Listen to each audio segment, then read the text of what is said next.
What a fiery takedown! Imagine one of America's most outspoken political commentators unleashing a scathing critique on a former attorney general right there on live television. That's the drama unfolding when Ana Navarro tore into Pam Bondi during a recent episode of The View. But here's where it gets controversial.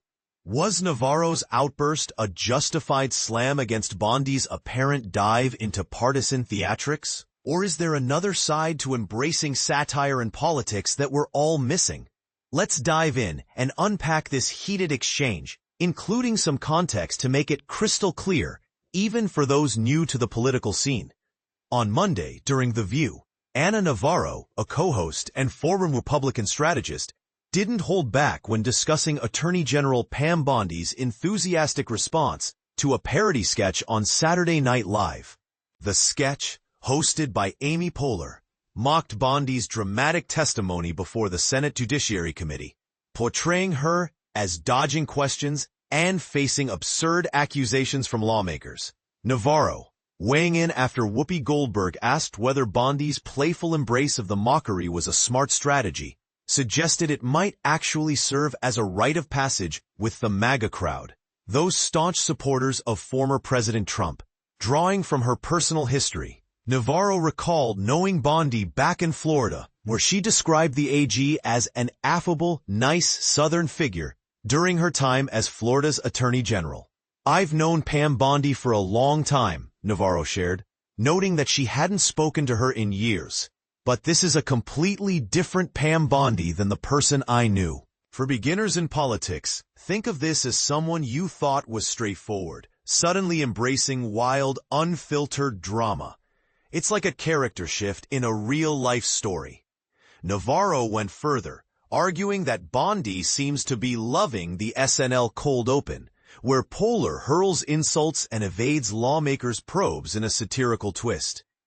The sketch even features a surprise appearance by Tina Fey as a tough-talking Homeland Security Secretary, Kristi Noem, wielding a gun for added humor. Bondi, not one to shy away, posted on social media over the weekend, sharing a screenshot of Poehler and Fey with the caption, @SecNoem, should we recreate this picture in Chicago? Loving Amy Poehler. It was her way of leaning into the joke, turning potential embarrassment into a moment of camaraderie. But here's the part most people miss, and the one that really sparked Navarro's ire. On The View, she delivered a blunt assessment. "Frankly, I think what she's doing to the institution of the DOJ and the oversight in Congress is shameful and embarrassing, and is going to go down in history as one of the worst performances by an attorney general in front of Congress." This isn't just about a funny video.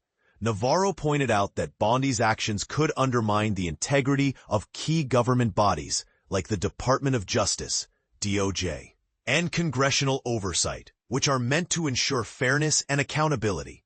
Imagine if every official treated serious hearings like a comedy show. Could that erode trust in our democratic processes? Moments later, co-host Sarah Haynes chimed in, suggesting that the best response to comedy is to roll with it, or else you risk looking foolish. Navarro had a sharp comeback. These people may not need much help to look dumb." It's a classic back and forth, highlighting the tension between playing it cool and standing firm on principles. And this is the part that could spark a real debate. Is Navarro right to call out Bondi's behavior as damaging? Or is it just politics as usual in a polarized era? Some might argue that embracing satire shows resilience and humanizes politicians, making them more relatable. Others could see it as a distraction from real issues, like how such parodies might influence public perception of serious matters. For instance, what if this kind of lighthearted response encourages more theatrical testimony in the future, blurring the lines between entertainment and governance? It's a slippery slope, and opinions are bound to differ. Don't buy their lies. Your support fuels our mission. Your support fuels our mission. Shine a light with us. As the current administration spins the recent government shutdown as a chance to push their priorities, who's stepping up to keep them in check? We are. Our relentless reporting keeps the spotlight on the truth. cutting through the noise to deliver the facts you need. Join us today in supporting this vital work. We're dedicated to bringing you unwavering, evidence-driven journalism that every reader deserves. A huge thank you for your ongoing support. It's readers like you who made this possible, strengthening our team through tough times. As we press on, your help is more crucial than ever. We invite you to stand with us once more. We're dedicated to bringing you unwavering, evidence-driven journalism that every reader deserves.